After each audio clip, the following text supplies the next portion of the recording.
All right. Greetings to everybody, our friends in Washington, D.C. and in Tokyo and elsewhere around the country and beyond, to Japan in 2021. I'm Ryan Shaffer, president of Japan America Society of Washington, D.C., and I'm really pleased to be able to host Japan 2021 with Jim Schoff and Carnegie Endowment for International Peace. We'll hear in a moment from Jim, who is doing double duty as co-host and who will moderate the first panel of the event. I'm also pleased to be joined right now by Peter Kelly, president of National Association of Japan America Societies, who's our program's funder. Briefly about ourselves, Japan America Society of Washington, D.C. is a nonprofit, nonpartisan membership organization dedicated to supporting the grassroots of the U.S. Japan relationship in the nation's capital region. We do this through our annual Sakura Matsuri Japanese Street Festival, the National Japan Bowl Japanese Language and Culture Competition, and the region's largest and longest standing Japanese language school. But we also convene hundreds of cultural and intellectual events around the year, including this one. This Japan in the Year program serves annually as our first event. So it's all the more a pleasure to have you with us in the new year.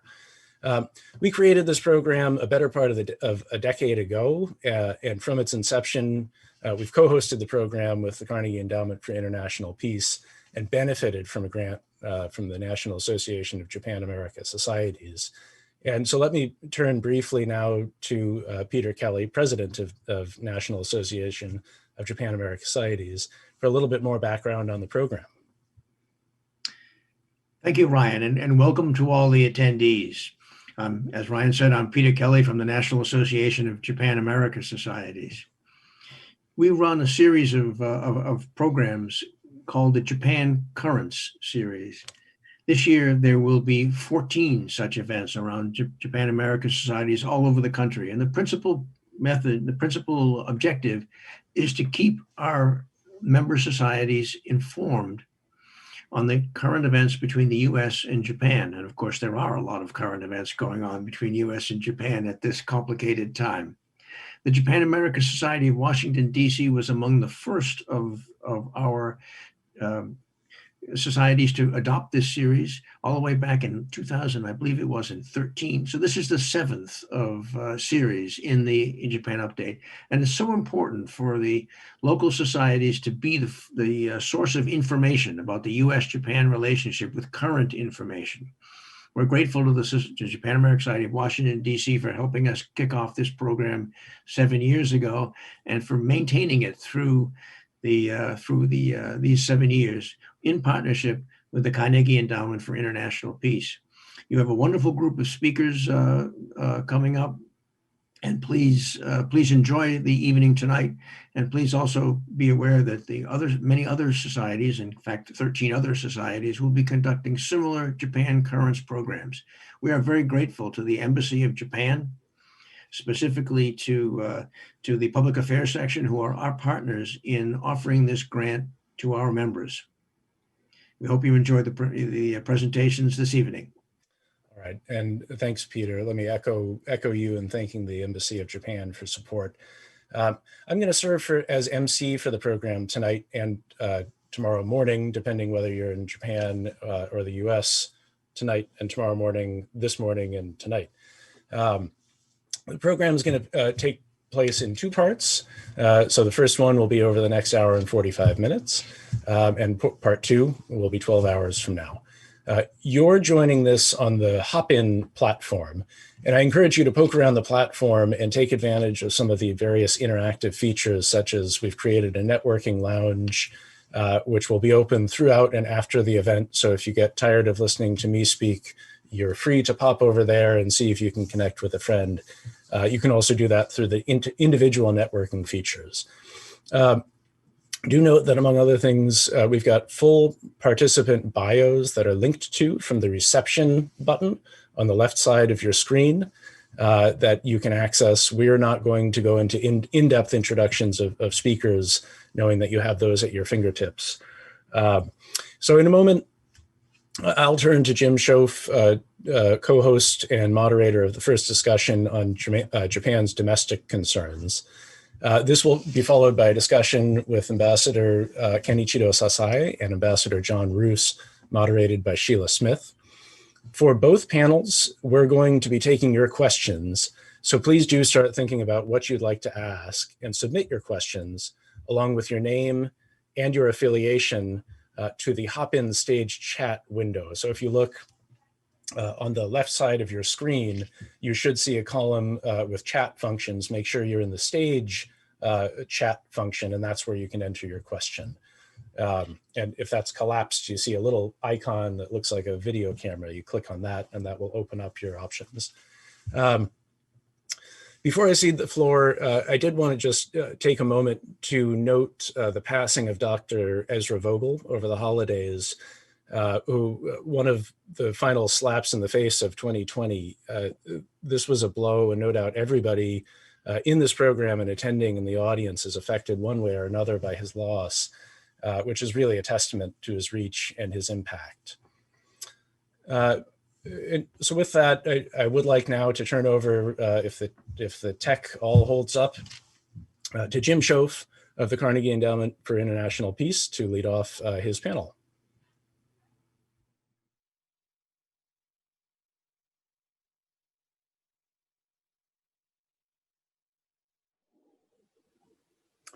And here we are.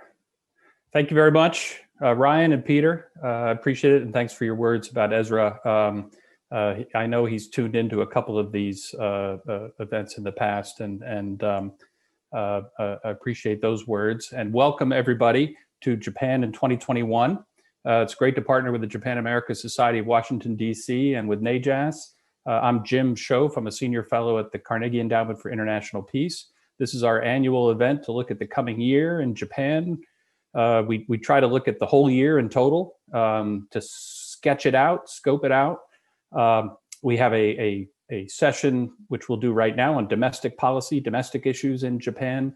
Tomorrow morning, Eastern Standard Time, we'll do a session on Japanese foreign policy and U.S. Japan relations. We have keynote speakers, Ambassador Ruse and Ambassador Sasai with Sheila Smith later on, immediately after our event. That should be very good. And tomorrow, our keynote speaker is Deputy Chief of Mission Tsukada from the Japanese Embassy here in Washington. So we look at the year ahead. We try to make some predictions sometimes. Needless to say, last year we did not do so well. We really did not see the extent of the pandemic coming and its impact. We did not see Abe's resignation, the postponement of the Olympics. So we'll try to do a little better this time, but it's just great to get some people together who look at Japan from different angles and to have our discussion, talk about things, hear some questions from the audience. And I always look forward to this time of year. So thank you for joining us. Quick introductions, and then we'll get into our discussion. Pleased to welcome Professor Marie Anchordoguy, who is a professor at the Jackson School of International Studies at the University of Washington. Keiko Iizuka is with us, senior political writer at the Yomiuri Shimbun in Tokyo, and John Shalowitz, president of Silicon Valley Japan Platform, a very interesting group co-located between Tokyo and outside of San Francisco. So we're very pleased to have all of them. We're going to just do a Q&A format, a little talk show format. So I'll start off with the first question for Keiko, because a key change from 2020 to 2021 is new political leadership in Tokyo, of course. And we know that there'll be a new lower house. There will be a lower house election this year at some point. There's been a lot of talk about policy continuity from Abe to Suga. But I wonder, Keiko, if you see any important differences in the Suga administration, and what are some of the key variables that we should keep our eye on in terms of the election possibility, when that might happen, and also Suga's staying power, because we've just seen a real deterioration in the polls, at least, and I wonder what you're seeing from Tokyo's perspective.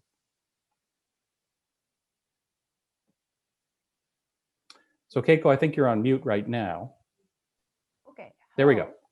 Yes. Can you hear me? Okay. Hello. Thank you for inviting me to speak at this important panel.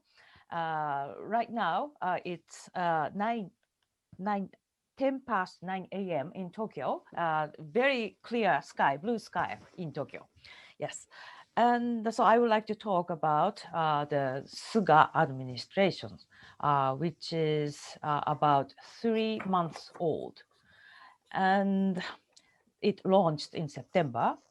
But the prospect of this administration has already become rather shaky as of now.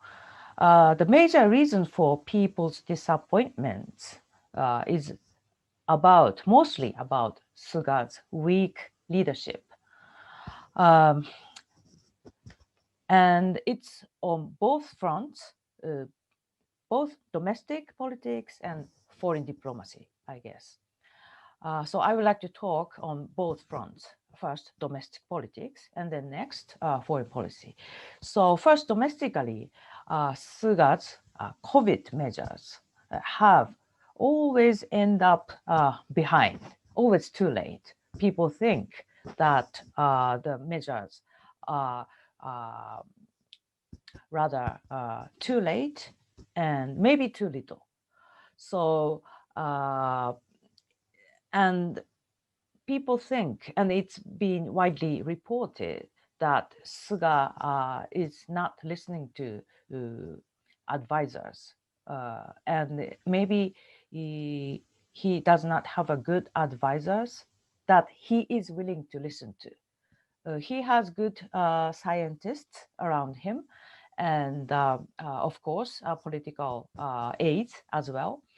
But he is not consulting with them with fully opened heart. So it always ends up him deciding all by himself. So which makes us surprised, or always surprised that why is this so late, or why does he all of a sudden make a decision like this? So it's a series of all the lack of clarity and maybe determination. That's the image that Suga is now proliferating nowadays. And the reason for that is perhaps could be described as like this. Abe, which has led the government for nearly 8 years, he had Suga to support him. But Suga, he doesn't have Suga. That's what Abe always said. So Suga doesn't have good Suga to support him. So it is really very hard for him. It seems very hard for him to make a good decisions in many on issues. So I think that there are many questions and discussions nowadays about prime minister's qualifications as a leader.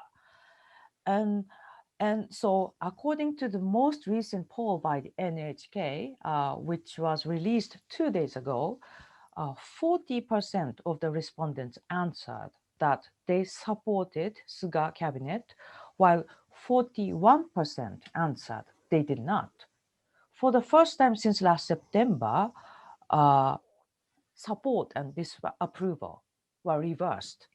And I think similar trends appear in other polls as well, including my paper. So this is the trend is very increasingly fast that Suga's strength is waning as of now. He has to do something to boost his popularity. And on the foreign policy front, it's difficult as well. And this is somewhat for different reason. It's Suga's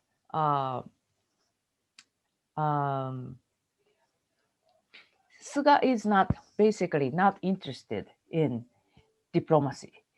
That's what many people feel surrounding him. He says that there's a political continuity, and he succeeds Abe's diplomacy, of course, but the so-called diplomacy under the initiative of the Prime Minister's office, the so-called Anchordoguy, has completely vanished now.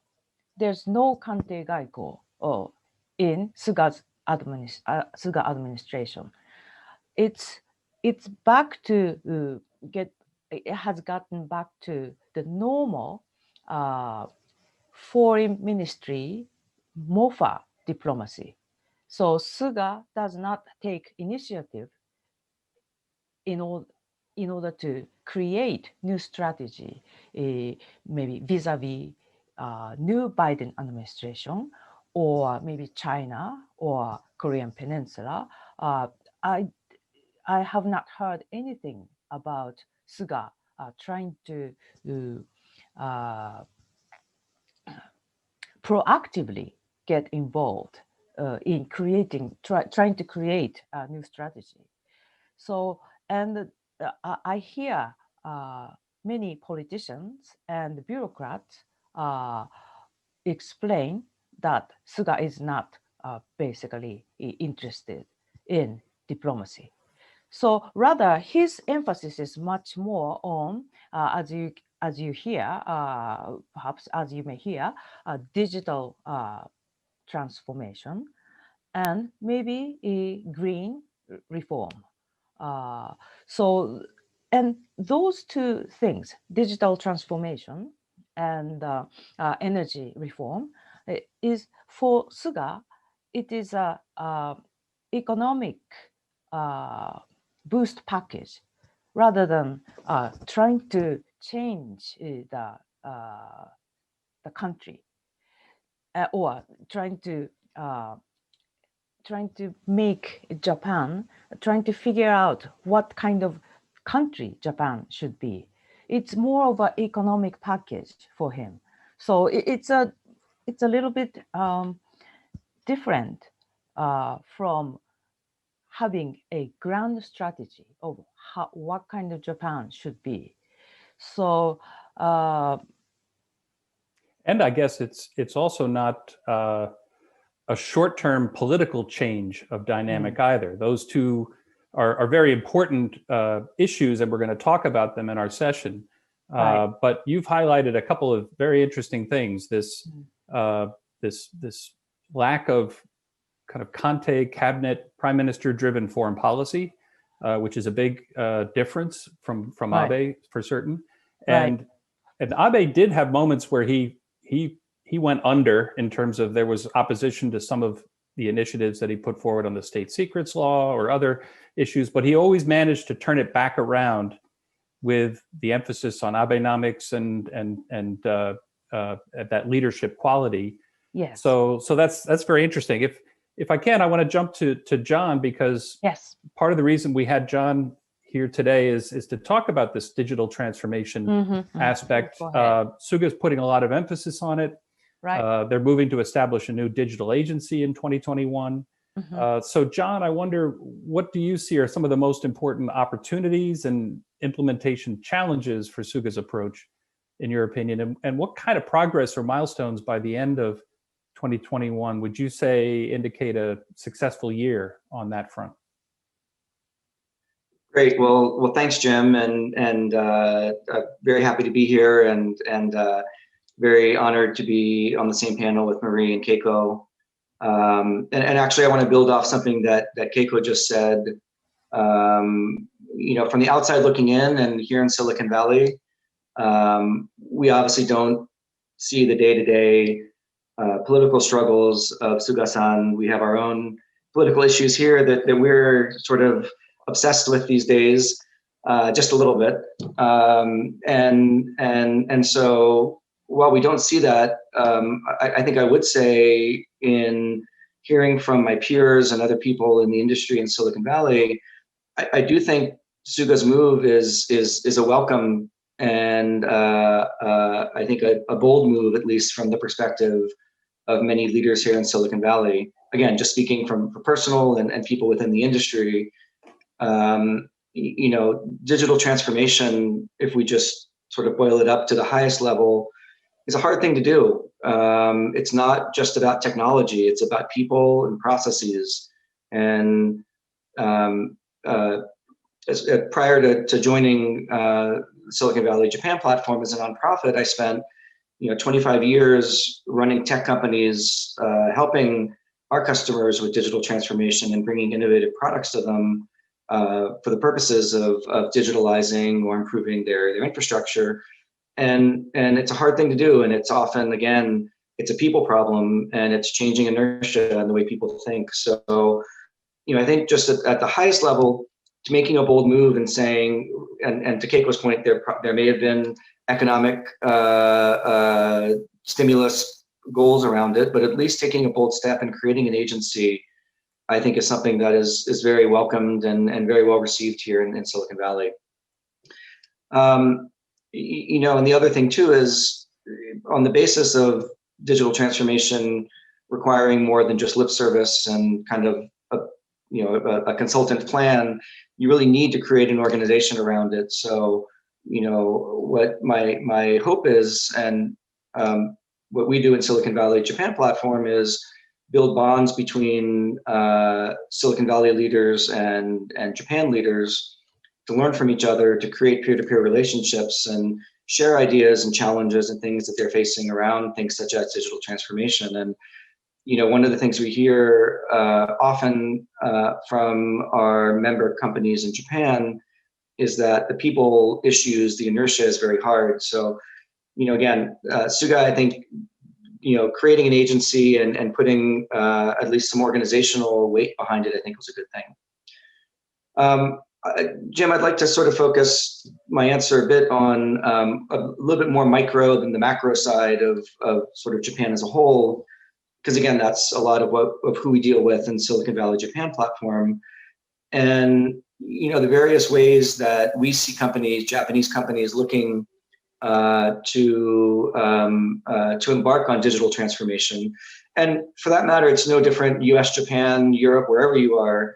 I don't think there's anything necessarily structurally different about a Japanese corporation, other than maybe some of the inertia to keep the same way of doing things may be a little more ingrained in the culture. So, what many companies are doing is saying, well, what do we need to do? What's the first step? And we often get asked that by our member companies. And, some, in order to address the organizational challenges, have actually created subsidiary companies or innovation offices, many based in Silicon Valley, many based in other places, other great innovation centers within the US and other regions in the world, to try to sort of build an incubator or a structural place that they can do a lot of this learning and then reincorporate that back into the mothership or the headquarters. And I think that's one great pathway to do it. It's just that can also lead to the same inertia problems if it's being done outside of Japan and in a different group that's outside. Other companies have looked at technical partnerships or even acquisitions, acquiring new innovative digital transformation companies to incorporate into their products or into their organization, which also is a very viable option. But it does require a considerable level of commitment and financial resources and spending to do that. What we see is sort of the more, I wouldn't say preferred path, but one that many companies and our member companies are adopting, is to try to somewhat create a grassroots movement within the organization. And rather than sort of trying to solve everything within the organization to do digital transformation, to really focus on 2 or 3 key processes and to try to change those to start. So for example, for retailers, look at, what can they do to create contactless checkout at their stores, and what are the technologies that they need to incorporate in order to do that. Let's start small. If it's a doctor's office, rather than digitalizing all of the patient records, which it takes time and is very important to do, it's a hard thing to do. So let's start with maybe digitalizing the reservation process or the check-in process or the prescription process. So that I think are things that we certainly recommend within Silicon Valley Japan platform that our member companies look at, rather than biting off everything at once. Finally, in terms of metrics, to your last part of your question, Jim, I think again along the lines of grassroots and starting small. I think if the Suga administration and the digital agency can track at a micro level the number of companies that have created individual projects and the status of those projects, I think could be really interesting. Obviously, there's sort of national things can be done, like the Hankos, moving off the Hanko. But I think looking at individual projects and sort of down to that grassroots level is where we would recommend that the Suga administration look at in terms of metrics. Terrific. Oh, thanks. That's very interesting and actually somewhat encouraging, because I think there is some appetite for that in Japan and certainly some potential there. Marie, I want to turn to you because you look at this kind of from a more macro perspective, where you've been looking at entrepreneurship and venture capital aspects of Japan's economy. Of course, COVID-19 has dominated 2020 and it will cast a long shadow in 2021. So what kind of adjustments are you seeing in your work or not seeing in Japan's economy, and what are some of the prospects for Japan's economy in 2021, and how important is this digital transformation piece to the economic recovery, or do you see some other economic policies as being more important? Well, thank you, Jim, for having me here. Economically, the Japanese government has really responded aggressively to the COVID challenge. They've brought out a stimulus packages totaling $3 trillion. This is 60% of GDP. This is huge. The American response so far has been about 15% of GDP, to just put it in comparison. Obviously, the Bank of Japan is being very supportive in many ways. So this kind of heavy fiscal stimulus and BOJ support, I think, is critical and will hopefully continue to help the economy get through 2021. But Japan has a shrinking and aging population, and we have to remember that Japan was going into a recession even before COVID hit. So I think Japan needs a lot more than just fiscal and monetary policy to get it back to sort of more healthy, sustainable growth rates. Some adjustments we're seeing. One point of optimism is remote work. This is allowed by really only a small minority of elite regular workers, but this is saving people a good 2 hours of commuting time. It's helping people juggle other responsibilities like childcare and elder care. So if most large Japanese companies would allow more remote work after COVID ends, and if they would broaden it to a bigger part of their workforce, I think this would be transformative in many ways.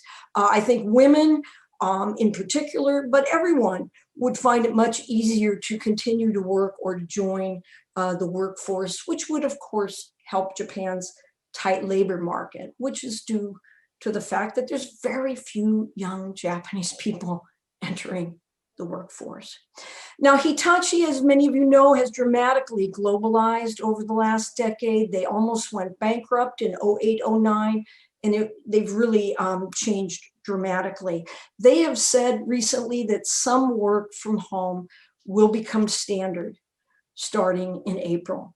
They've also said they're going to abolish the use of the Hanko seal on internal documents starting next year. Fujitsu too has said that they're going to halve their work space, cut it in half this year, because they're going to allow more people to at least sometimes work from home. So I think we're going to see this year more companies joining into this effort. And I think this is really important. It could increase the productivity of Japanese workers. This would actually allow for real wages to rise, which would allow people to spend more money and boost the economy.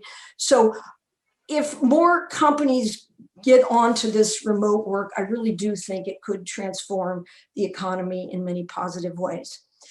Obviously, they need to control infections and give vaccines early and quickly. As has been discussed a little bit before, if the 2021 Olympics can occur, even with limits on visitors and limits on events, this is going to boost the economy. Digital transformation will just change the whole efficiency of the Japanese economy and society, and I think will spur a lot of new startup companies. And I do think that getting along with China is very important this year. China's the first country out of COVID, and they are the biggest buyer of Japanese exports. So in sum, I think we're going to see a bounce back in 2021 from the decline of 2020. But boosting the economy in a real sustainable way over the long run is going to require much more hard work. We need to see some serious deregulation like Abe talked about in his third arrow and never did. We need to see ultimately the high government debt as a percentage of GDP brought under some sort of control. And I think we really need Japanese corporations to reform their many inefficient traditional practices. This includes promoting and paying people based on seniority rather than on merit or performance. This includes changing their slow consensus decision-making process and also their discrimination against young people. Thank you, Marie. I mean, I can't, I'm listening to your response and it's together with John's and what Keiko was talking about. I can't help but wonder if this year is a year of potentially some transformation in regional development, the kind of outer region countryside development. Because if the remote work piece is possible, if those areas are not getting the kind of visitor traffic and tourism that they were getting, I mean, the digital transformation in theory could really open the door to a decentralization of Japan's economic engines, at least on the services side and some other side. I don't know if is that just way too optimistic and idealistic, or do you think we could see some signs of that in the coming year? And I open that up to anybody who wants to. Well, I think briefly, I think we could see signs of that for sure. But Japan is extraordinarily concentrated in Tokyo and Osaka for many different reasons. And many Japanese love that dense population and all the things that come along with it. So I don't see it as being a major transformation, but you know, at the margins, this could help rural areas for sure. Yeah, I'd second that. I'd say that maybe there's functions in an organization that could thrive outside of Tokyo, development, software development, customer support. I think because so much of the decision making is centralized, and there's a high premium on face-to-face and doing business in Japan, I think it is hard to have a completely remote sale, or I think that's maybe a little more. But look, I'd love to be optimistic as well. Maybe there could be things that that chip away and help speed up that process. Yeah, I mean, all of us would love to spend more time in Morioka or Awamori, instead of. Absolutely, Karuizawa. Yeah. But tough in the journalist world, right, Keiko? You would not. You can't really do it that remotely. I wanted to check in with you, Keiko, about the Olympics and what you're hearing there, because we've seen a recent poll that suggests that up to 80% or more of Japanese people in Japan think the Olympics ought to be postponed or even canceled. You're in a kind of an emergency situation. Actually, just today or yesterday. Right. Yeah, Japan has limited or prohibited non-resident foreigners from coming into Japan. Right. You have the vaccine schedule, which has a month in between, so you got to get everybody vaccinated, or as many people as possible vaccinated, before you start flooding all these people in, unless I guess you change the nature of Olympics. So what are you seeing or hearing in terms of the people's interest and momentum behind support for hosting the Olympic Games, enthusiasm, and the political commitment there, and some of the logistics of pulling that off? Yes. I think John and Marie's comment was really somewhat mood changing for me, because living in Tokyo now, it's everything, perhaps 90% of the things and news is about COVID. So it's not about Olympics, or it's not. I mean, there is talk about, of course, digital transformation or economic boost or economic stimulus, but basically support at the individual level is becoming much of a problem. So that's the Japanese public's atmosphere and mind at this moment. So if you ask people here in Tokyo, or maybe in Morioka or in Okinawa, everywhere, most people are skeptical about going ahead with this Olympics as of now. because of this spread of the cases, and because of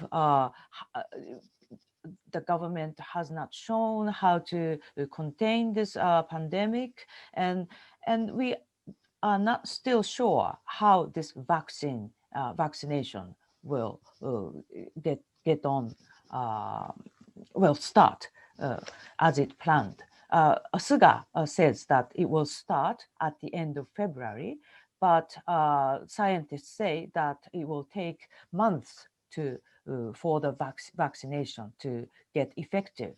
So we are not sure if that will be effective at the time of July, when the Olympics is now being scheduled. So Olympics is scheduled. So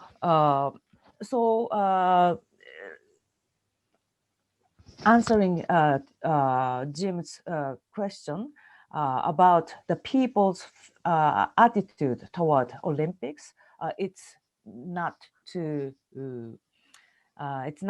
enthusiastic, basically, because people are much more focused on how to live. I mean, basically, many people are struggling with just living their daily lives. So when people's lives are like that, how come, how can you welcome all the people and all the opening ceremony is too gorgeous? That's not appropriate.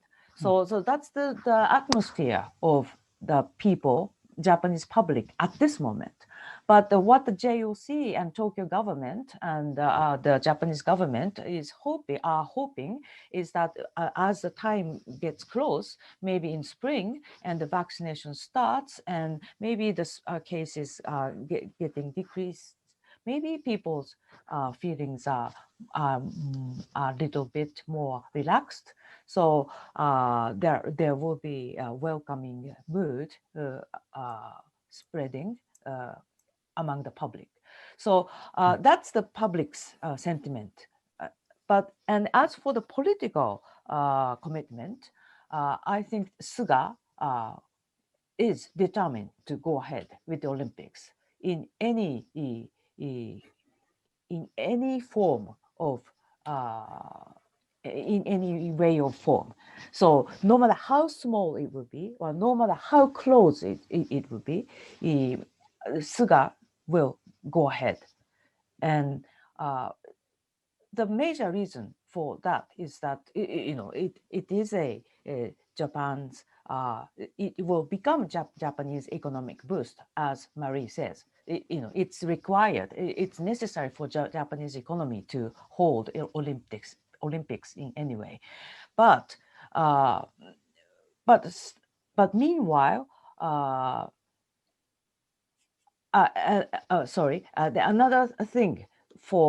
another reason for Suga really wanting to go ahead with the Olympics is that it matters his political life, political longevity. His term ends this September as a liberal LDP's president. So he will have to hold the Olympics successfully in order to win the LDP presidential election, at the same time general election.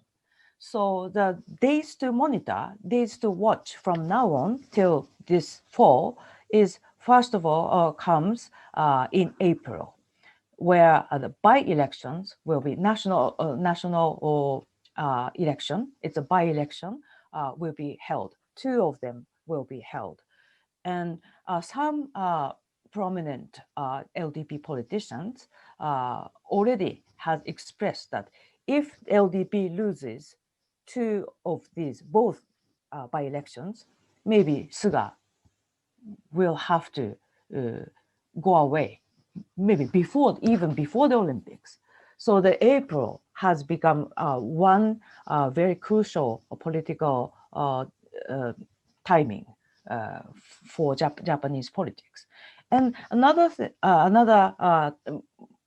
timing to monitor is, of course, Olympics. But before then, there's a Tokyo Metropolitan Assembly assembly election that will be perhaps held at the end of May and July.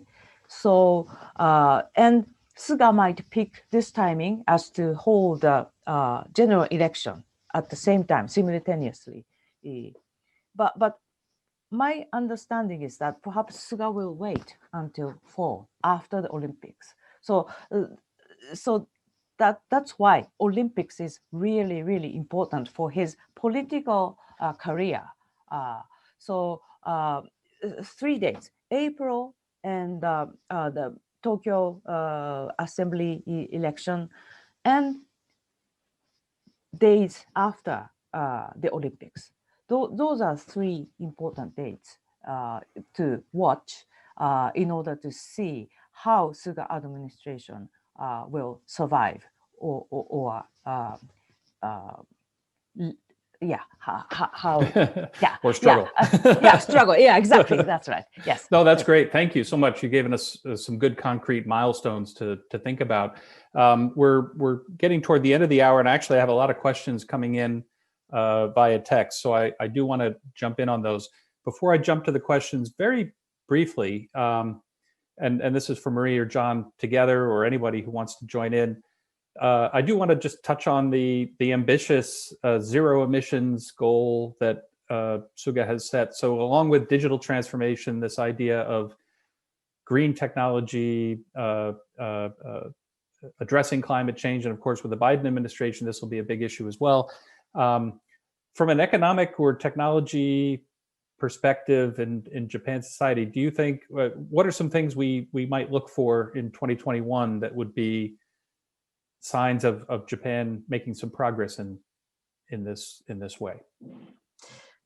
Let me just say a few background comments, and then I think John knows more about sort of corporate level issues. Let me just give some background about where Japan is today in terms of energy. Before the 2011 Fukushima disasters, Japan was getting 30% of its electricity from nuclear power. It is now getting 3% of its electricity from nuclear power. And there's only 9 reactors operating. Abe pushed for years to get dozens more opened. Some might get permission to restart, but basically the Japanese are against nuclear power. So what that means is Japan has had to use fossil fuels to make up for all of this lost nuclear power. Renewables are about 18%. Suga wants to get this up to 50 to 60% by 2050. They're talking about a lot of different things, including carbon pricing systems and things like that. But Suga's plan does include some mini nuclear reactors that are supposed to be safer than the current ones, but we really don't know about this emerging technology. And I think Japanese are going to continue to be wary. So I think it's a great goal to have zero emissions by 2050. I think it's very ambitious, but I think they need to start working on a really detailed plan this year to get moving on it. And then let me turn it to you, John, about more from a corporate point of view. Yeah, thanks, Maria. I think I'll just add shortly, in the interest of time, that oftentimes when it comes to U.S. Japan partnerships, or on the technology side, the partnerships, oftentimes it's a one-directional relationship or partnership, such as in the case of digital transformation. You have a lot of U.S. companies that create software and create products that are trying to sell those or bring those to Japan, and Japanese companies are trying to onboard them and use them. I think what's really exciting around green and zero emissions and technologies around improving the ecosystem or environment is that it is one of those opportunities for almost equal footing between U.S. and Japanese companies, where Japanese companies are often the best in the world around sensor technologies and deep tech and chemical compounds to reduce gas emissions, and U.S. companies very strong on the software and the AI in order to enable that and get clean buildings and whatnot. So I think if we just look at what it could mean in terms of partnerships between companies, I think it is very exciting. And with the Biden administration coming in, I think there's an amazing opportunity for Japanese companies to, with technologies in the green space, to have a much more receptive marketplace in the U.S. So I'm very much looking forward to that area of partnership going forward. That's great. Thank you, John. And quickly, because this is actually one of the questions that we received, Izuka-san, somebody asked, what are the prospects for nuclear power in Japan under Prime Minister Suga? So kind of building on what Marie was talking about, do you see any movement on this front or energy behind this move in Japan? Yes, that is a very good and big question for Suga administration. Obviously, Suga announced a very ambitious intention for zero emission. And so this is within this Suga cabinet, Koizumi, who is an environmental minister, and there's a Kajiyama, who is a METI minister. So those two ministers are in charge of structuring energy mix. And so Koizumi obviously he aims at making the nuclear energy drastically to decrease. Whereas Kajiyama, he's representing METI, so he's not that easy. He's very formidable. So Koizumi has a lot of energy. He needs a lot of energy to convince Kajiyama to accept the decrease of nuclear power.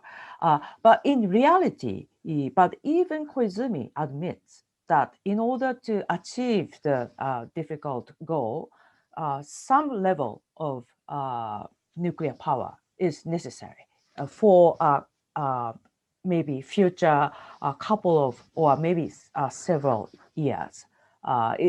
Japan has to maintain the nuclear power for maybe more than a couple of years. So Koizumi understands that. He admits that it has to, Japan cannot all of a sudden abandon this nuclear power. So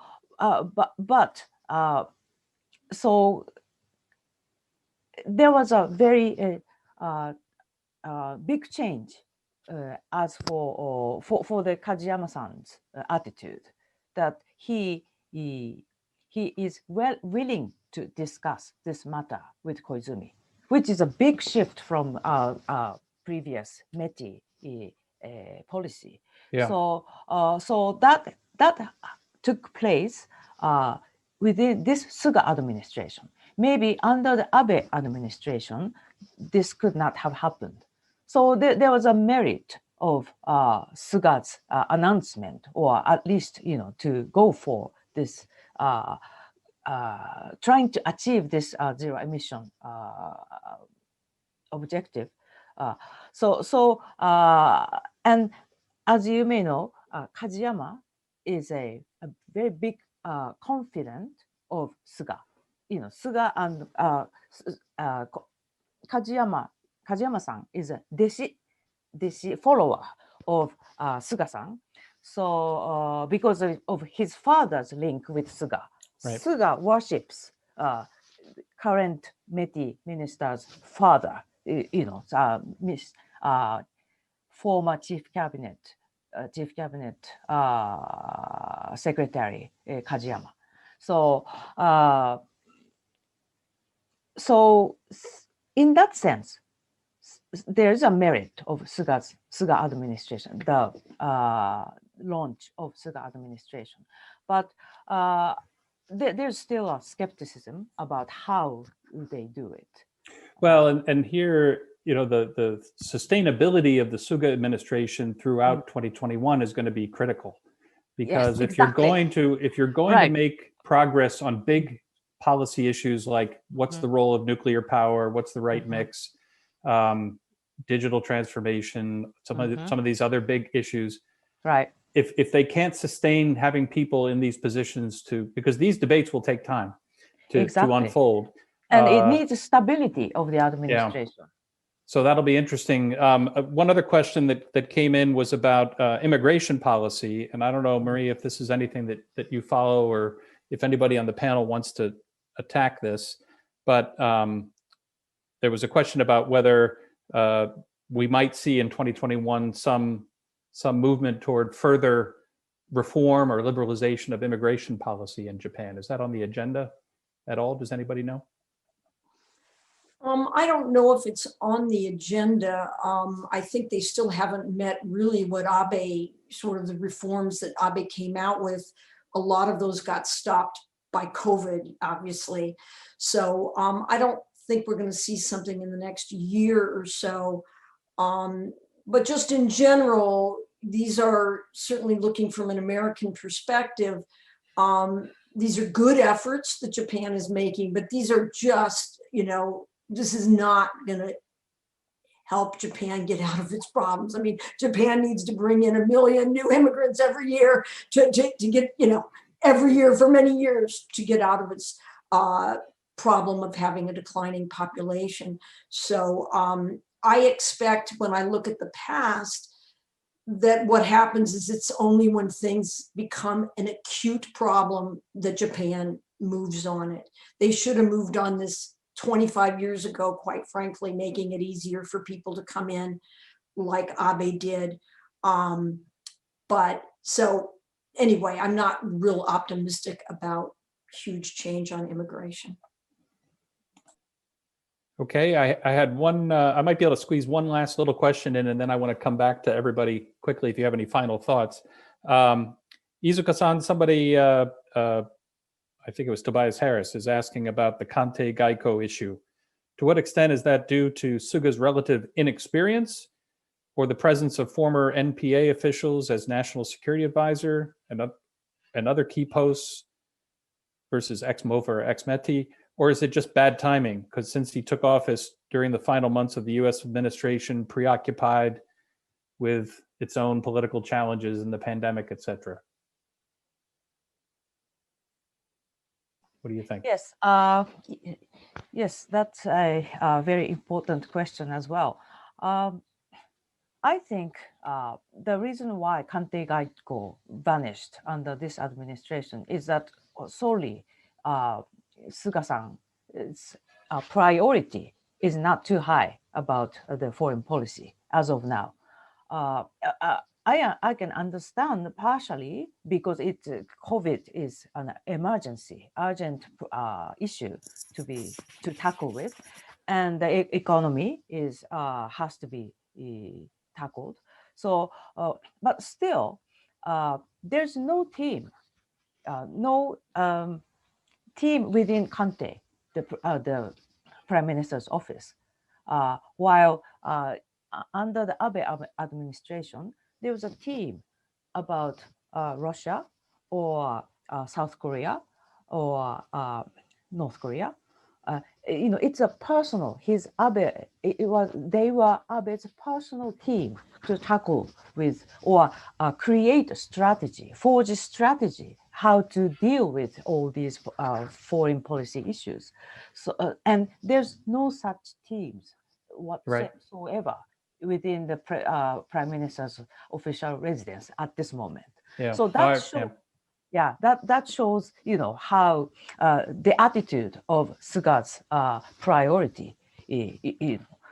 So that is Suga's interest.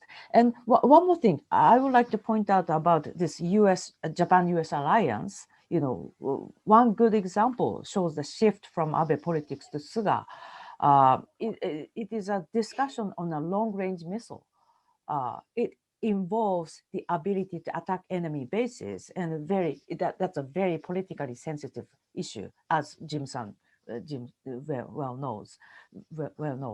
And so Abe, when Abe stepped down, he in September, he hoped the new government would identify policies to be undertaken by the end of 2020.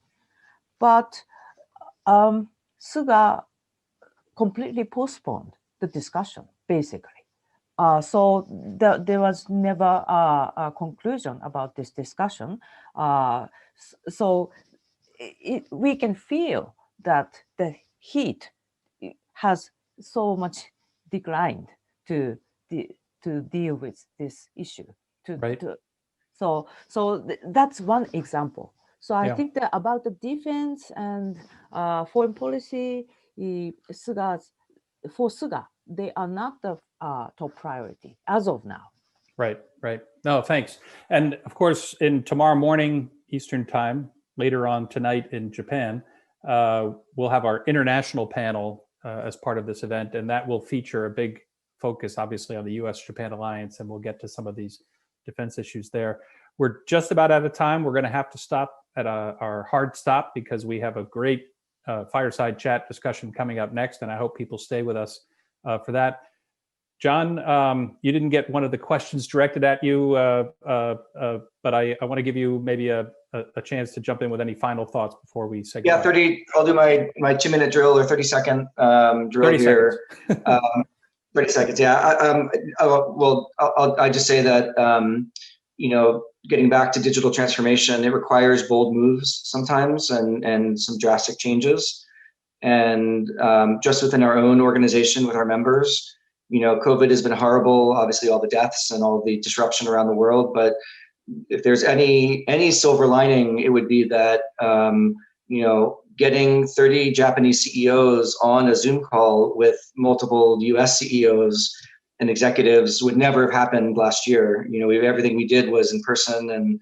And so my hope is that, we've adapted amazingly as a world and in economies around the world and as companies. And if anything, let's learn from this and learn to be even more adaptable. I think, our experience has been that people have adapted really well.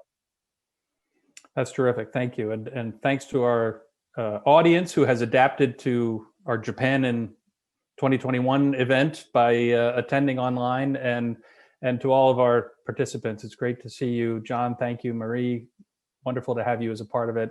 And Keiko's so pleased to have you join us. We hope things turn around for the better sooner rather than later there and here. So with that, I think I need to pass it back off to Ryan and let the technicians do their magic. But thank you, everybody, and keep in touch. Happy New Year. All right. Well, thanks a lot, Jim and John Shalowitz, Marie Anchordoguy, and Keiko Iizuka. That was perfect, and I think it provides us a lot of ammunition to now turn into the second feature of tonight's event, where we're really very deeply honored to have with us Ambassador John Roos, Ambassador Kenichiro Sasai, and Dr. Sheila Smith. I want to point out we've posted some polling questions for you all that Dr. Smith would like to feature in the conversation. So please access these and provide your answers. And you get to those again in the chat tab, where you can, you'll have to look not under the event tab, but not under the stage tab, but under the event tab. And there you'll find a little button for polls. And we've got about 4 or 5 for you to answer. So on to our participants. I hate to belabor this with introductions for people who really don't require them, but let me at least do my due diligence and say a few words about each. Ambassador John Roos is co-founding partner at Geodesic Capital. He served as United States Ambassador to Japan during a momentous few years in the first term of the Obama administration, when, among other things, he led the American response to the March 2011 triple disasters that our previous panelists were just referring to. Ambassador Roos, who serves as an honorary chairman of Japan America Society of Washington, D.C., joins us from his home in California. Ambassador Kenichiro Sasai, joining from Tokyo, is president of the Japan Institute of International Affairs and is one of the senior diplomats in the Japanese government Ambassador Sasai preceded Shinsuke Sugiyama as Japan's ambassador to the United States from 2012 to 2018, and is very well known to many in this audience. So we're really grateful to Ambassador Sasai also as having served as honorary patron of our society while he was in Washington.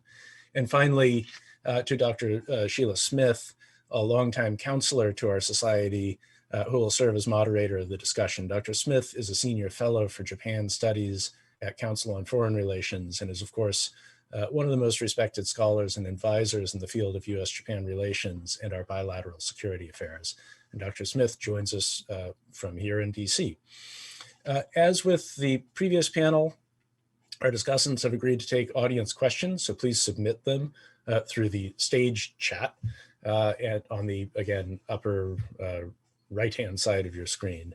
And thank you all so much for being with us and taking time out of your days. And over to you, Sheila Smith.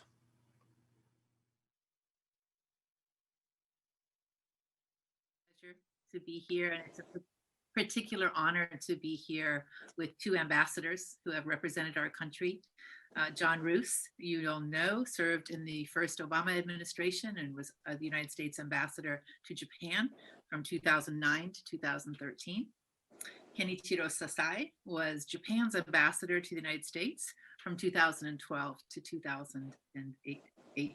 So both of you gentlemen overlapped there for a year or so, but you also overlapped in different capacities before and after your terms as ambassador. I want to focus a little bit tonight on the particular viewpoint, not only as ambassadors, but as observers of the U.S.-Japan partnership that both of you bring. We are in a moment of transition. Tokyo, of course, has had a transition, as our previous panel discussed, the transition from Prime Minister Abe to Prime Minister Suga. And we are in the midst of an unprecedented series of events here in Washington that will lead to the inauguration of President-elect Joe Biden and Vice President-elect Kamala Harris next week. But I wanted to focus for both of you, if you could. John, you first, if you don't mind, because you were in Tokyo at a moment, obviously, of also similarly unprecedented transition when the DPJ came into power. I wonder if you could focus a little bit on where you think the ambassador's role is during a transition and any sort of observations you might have about this, the importance of this particular moment for U.S.-Japan relations.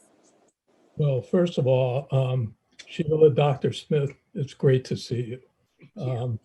Sheila was just a wonderful advisor to me from the very beginning when I went to Tokyo. And Ambassador Sasai and I, we became incredibly good friends because Sheila, what you didn't point out is before he became ambassador, he was the vice foreign minister. So he was my senior contact in the administration, the Japanese government, and we became very close friends and a wonderful relationship. So I came to Japan in a very interesting time, a time of incredible upheaval. I had in 4 years 5 prime ministers, and just to show how clueless I was, I used to talk about the stability of the U.S. government and hopefully the Japanese government with its 5 prime ministers could get that behind it and obtain some stability. Well, Japan did achieve stability. I didn't know we would end up where we ended up. 4 years ago, I serve on the MUFG Global Advisory Board, and I did a presentation where my first slide was we stand at the edge of the abyss with the Trump presidency. And I asked those I was speaking to and all the Japanese people to be patient with the United States, that we would self-correct. I had no idea how bad it would become.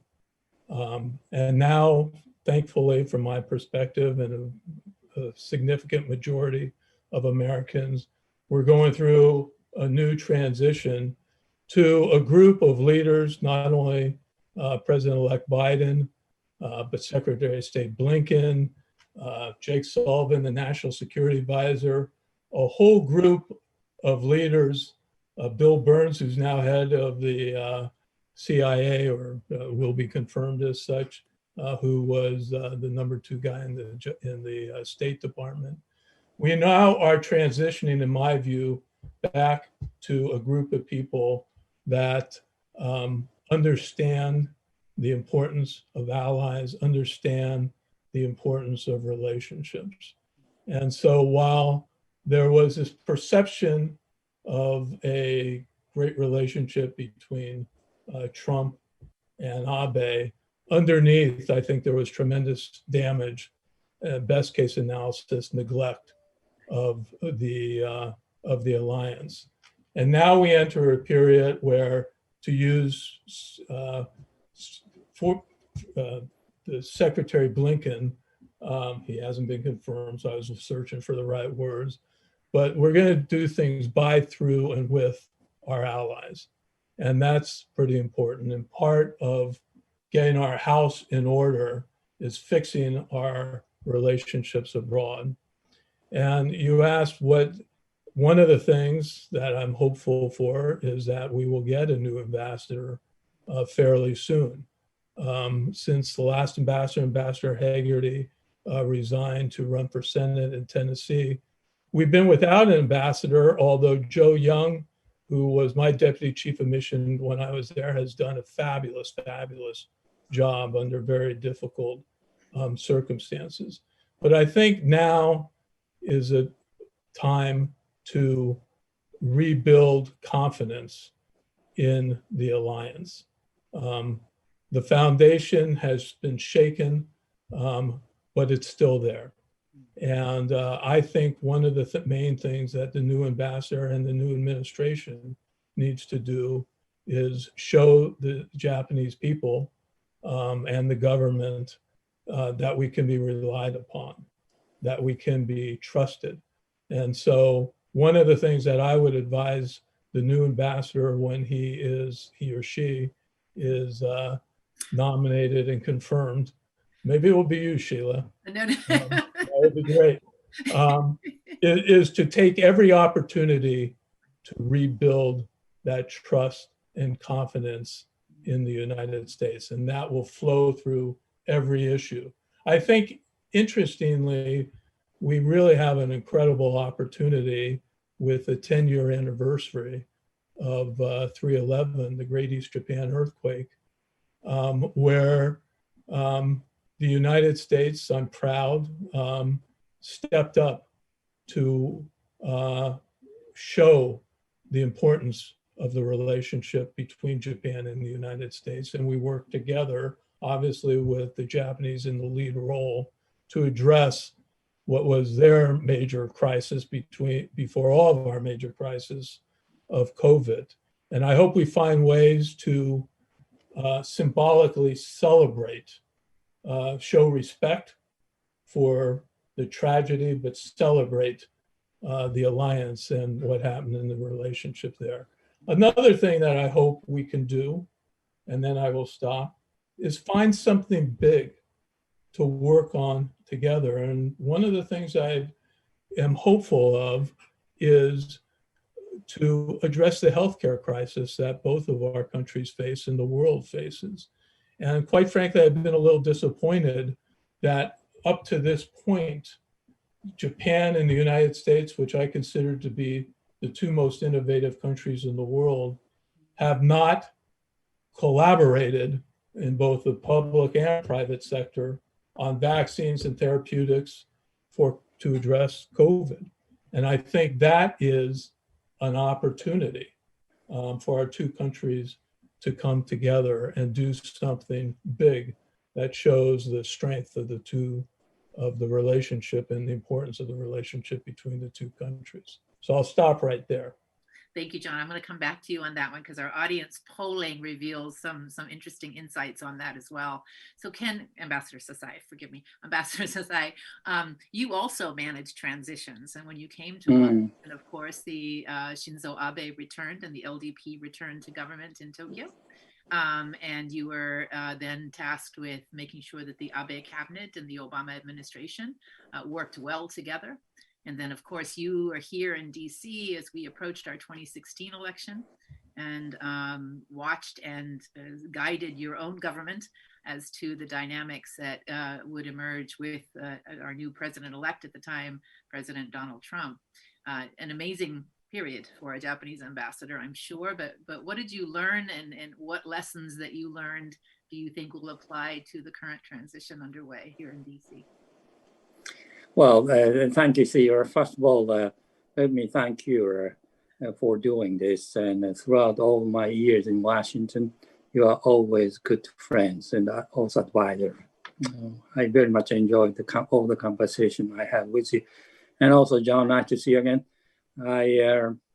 Listening to what you say, I mean, about the days we are working together in Tokyo. And it looks like the long time ago, but we are still, some people are still trying to work hard to come back, you know it. So it's great for the people to remind themselves that what happened, and all this, big disaster, get the people together. I still remember the goodwill and support extended by the American forces and American people at the time when we were really in need. And I remember how seriously you're working with us in spite of all the difficulties you were surrounded, including some of the political management of the disaster and so forth.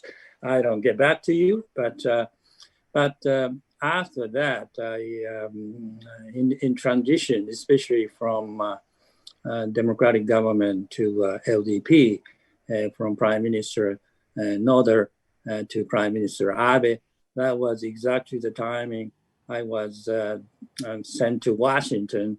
It's a kind of transition, but I think the Noda, Prime Minister Noda was trying hard to build up some of the confidence in spite of all the domestic problem.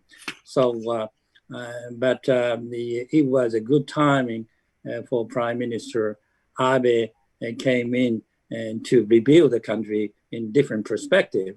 And that was coincided with my beginning of the mission. So that's how I went to Washington. Of course, my first job is to make sure that Prime Minister Abe had a good relationship with the President Obama.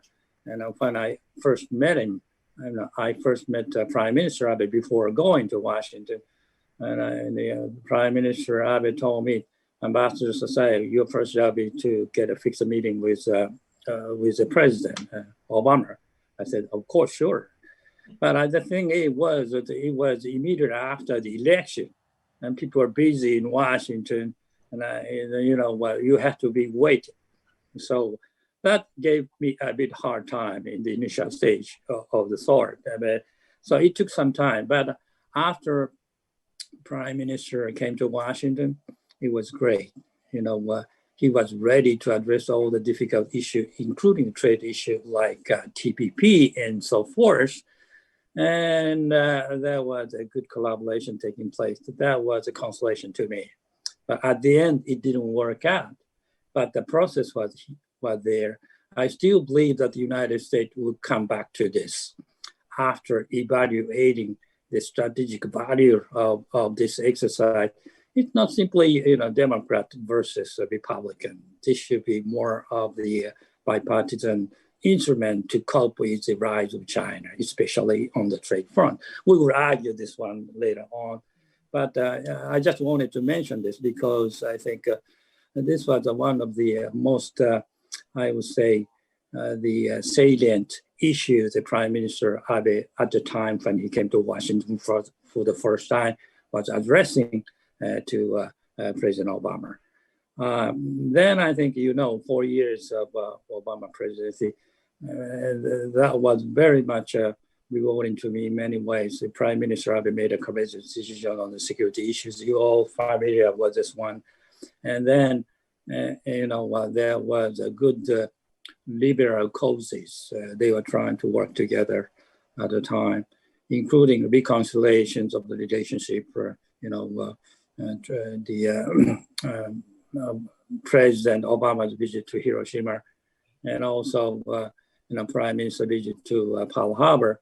That was kind of the confirmations of the trust relationship we have to build over the years, and that period ended. Then the President Trump came in, and that was I had John said that Trump period, relationship, between Washington and Tokyo was very difficult and not necessarily good. You are kind of partisan in that way. I'm more, a bipartisan, and to be honest, I mean, there was a positive part, even though there is always a difficult, environment and issues around President Trump. But when it comes to the relationship with Prime Minister Abe, I think that was uniquely good. I don't talk much about the reason, but they are doing pretty good. So in terms of the relationship, we are not really shaken. When there is talk about the disruptions of the allies and so forth, I think most of the Japanese didn't feel that way. Possibly that was more salient to the European NATO alliance, I would say so. But we could argue, of course, on this point too. But I think in the Trump period, I think the major focus was how we would address this North Korean threat and also emerging Chinese challenges. And all these were related, but at the same time, I think there was some appreciations on the part of especially conservative people and crowd in this country that Trump was doing good to be tough against China. Could the Joe Biden do the same things? I think people we have to be honest about it. So that remains to be on our agenda. Now, I think the mostly, when I was in Washington during Trump presidency, what I was trying to do was, first of all, try to get the understanding of the president himself rather than all the government and bureaucracy and experts. I mean, how we could convince the president on the issues confronting us, both especially North Korea and China, and what we need to do. I think most of the conversations they were carrying was focused on these two important topics of the thought, and that still remain on the table. And also when the new president, Joe Biden, will be coming, we are, most of the people, joining the government are familiar to us. And so in that sense, the women-led majority of women, it's surprising, not necessarily surprising, but possibly a welcoming sign in terms of diversity. And also all these professional and experts of the thought, and also kind of, well-known, to us. So that gives us some sense of, and hope, and also expectations that we could get together. I think in this transition, the most important thing is, first of all, on our part, the Prime Minister Suga is new, and he's not relatively known to the American public, and so I think the best thing is, first of all, to get him known to the American audience, and also, of course, to Joe Biden, President Joe Biden. And I think the important thing is for them to get together in early timing next year, February or whatever, and when the And things are more or less calm down. You might not say that it's not going to be calming down, but I think that there should be a moment for the president to begin and to address the foreign, agenda. So we hope that they will get together to talk on the bigger picture, especially what would you do on the Indo-Pacific theater? What do you want to achieve? What are the methods we would do it? We would, work together on how are you different from Trump? In what way and why? And what could we do together?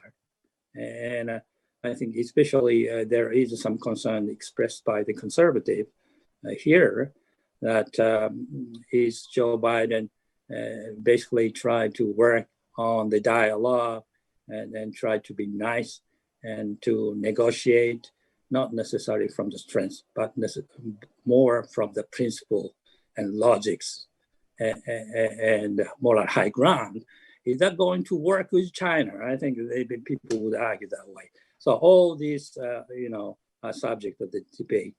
And I think I'm glad that we have a new ambassador also going to Washington soon. He's still in Korea, I guess, but I'm sure that he will do a great job. And together with newly appointed ambassador from the United States to Tokyo, I don't know who they are, but Ambassador Gamera did a great work. In spite of all the difficult circumstances around him, especially this COVID 19 period, the job of ambassador is pretty difficult. Here even in Tokyo, and ambassadors cannot move around. It's very difficult. So it's applied to everywhere. But in terms of making sure that our relationship is more or less valid and viable, I think he did a great job. So taking this moment, I just want to thank him.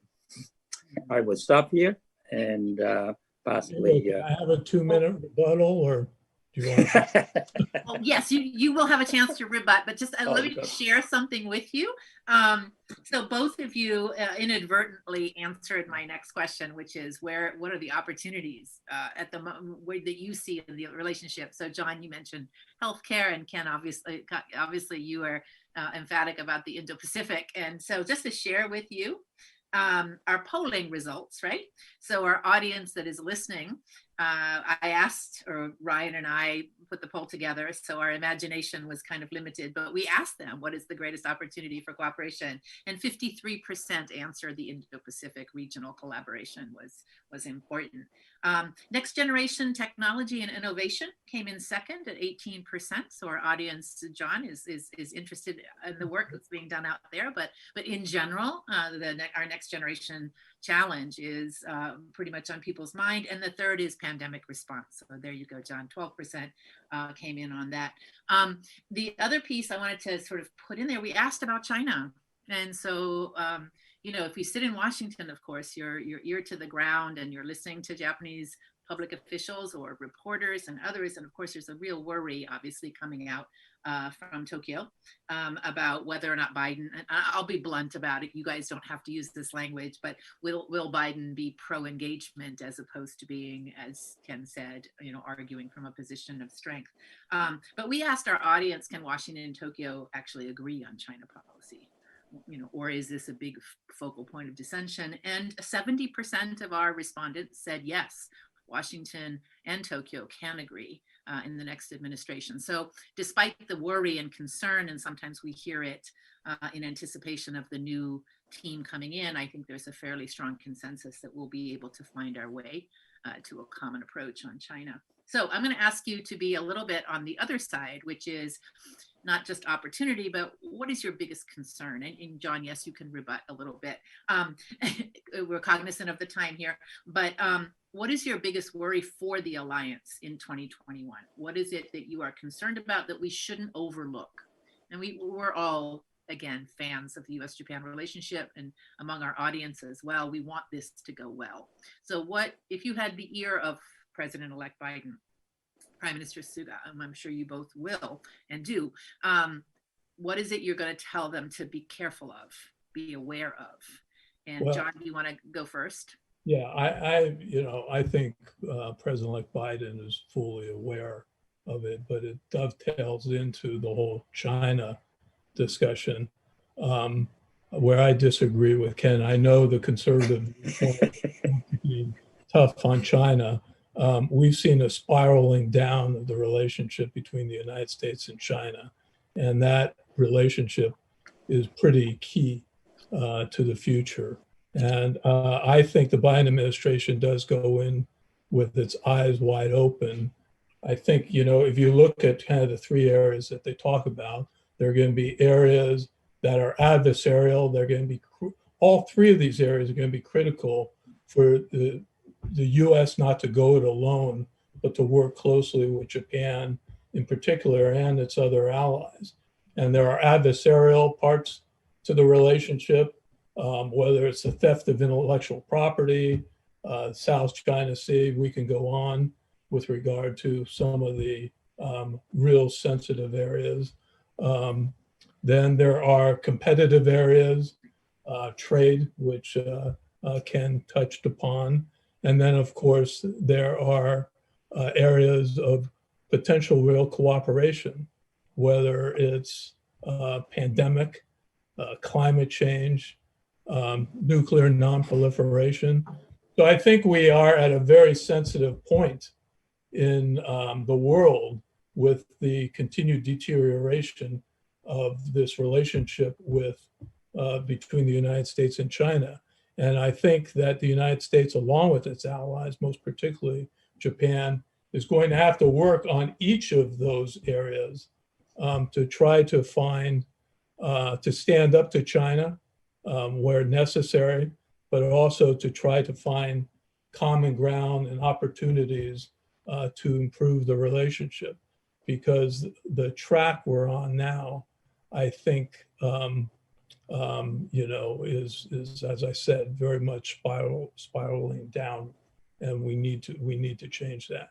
And that, to me, is the biggest challenge. There are many others, North Korea being one of them, where I don't think we have advanced the ball, and that's putting it diplomatically. But I would really like to see our two countries work hard together on the whole China issue, given the critical importance to the 21st century of that. Great, thank you, John. Ken, do you want to tell us what you're worried about, or respond? Yeah, I mostly agree with John on the point of importance of working together on the various agenda you just mentioned.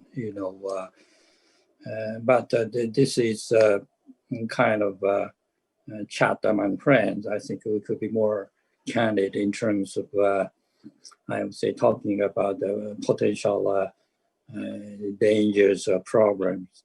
I don't say concern. At the end, I think we could work this well, but I think there are some things we need to make sure that we are on the same page.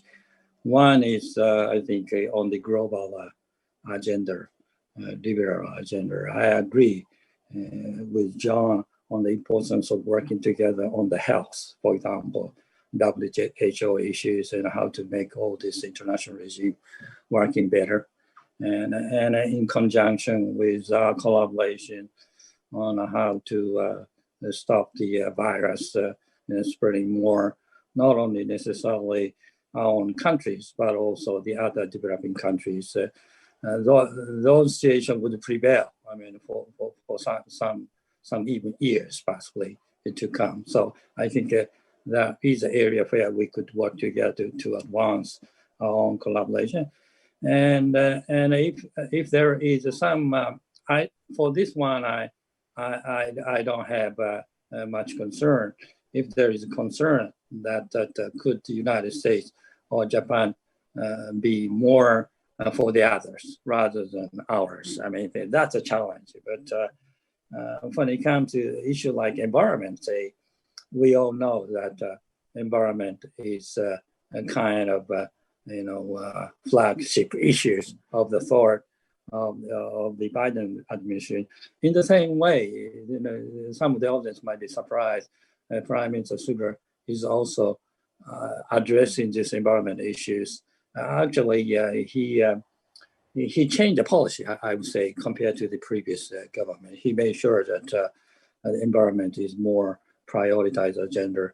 We are pursuing, emission, carbon zero, society in 1950s of the thought.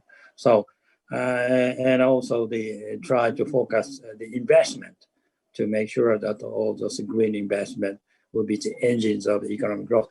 So these are quite resonant to the United States policy goal of the thought, not only domestic, but also the international domain.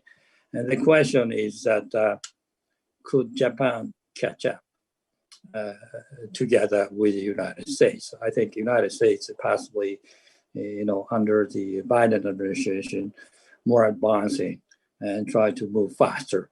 And could it catch up? I think that is, if there is any, on our part, I think there could be some concern possibly. For example, the banning of coal and so forth. Could he swallow some of the transition period? We still have to burn the coal, for example. I think if you are very much a liberal front, you should ban all this coal burning. So these are some of the issues we continue to address. And on the agenda of human rights and democracy, I think, in terms of fundamental principle, we don't have any disagreement. But I think there could be some, I would say, difference of the approach might be coming in when you try to address the issues of China and some others of some undemocratic nations of the thought.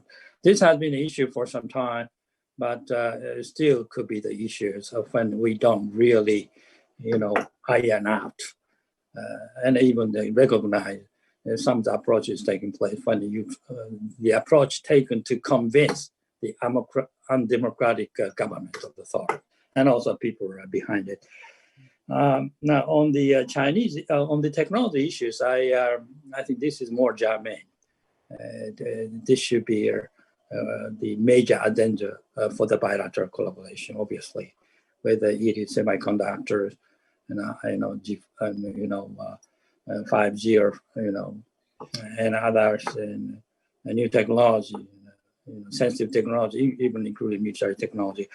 I think in terms of making sure that our alliance is working well, we have to compete with China and not to be defeated. So I think our high-tech collaboration is more of the strategic and given more high priority, both in the defense and in the economy. How we could do it, these are the issues both new administration could tackle and work out. This could include the possible framework and so forth. Chinese things still, I think that there is ambivalence, to be honest. Of course, when there was President Trump was working, there was always some concern that if he does too much extreme, we don't want to be dragged into the war. That's not good. But if he's making deal without any principles in place, there could be a possibility of damage too. So that could be a good combination of collaboration with China on the front, like environment and even some technology, usual technology, not necessarily high technology. But when it comes to the fundamental, and it's reassuring. John said that new Biden administration could be different. As we see what happened over 4 years, especially, and that's great to hear. And If I could, let me Sheila, come, just no, back- will you hold for 1 second, John? I'm sorry, because I will come back to you, I promise. I just want to share two things. One, the poll on the biggest worry for the Alliance. You won't be surprised, I think, but neither of you mentioned either of these things. So the 32% of our respondents mentioned the global economy, and the other 32% said US leadership. So COVID goes down a notch, North Korea goes down a notch from that, but those two things are on the minds of our audience here. I have a specific question for Ken, or a couple of specific questions on Japan's politics, and then I'm going to come back. John, you'll have a chance to rebut. Do you want to say something No, specific? I don't want to rebut. I just want to You want to say something about technology? Yeah. agree Okay. that, and it goes along with the poll of the global economy being, the biggest concern.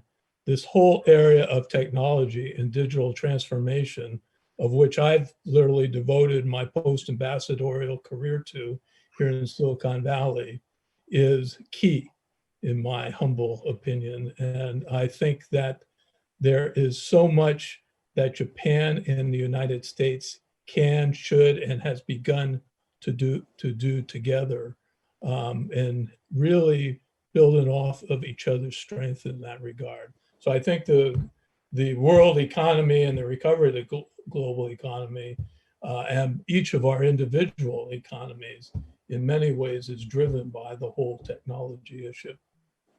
I'm sure Ryan will forgive us if we go over a couple of minutes. Do you want to spend a minute or two telling us any specific areas that you think are promising? The whole area of digital transformation.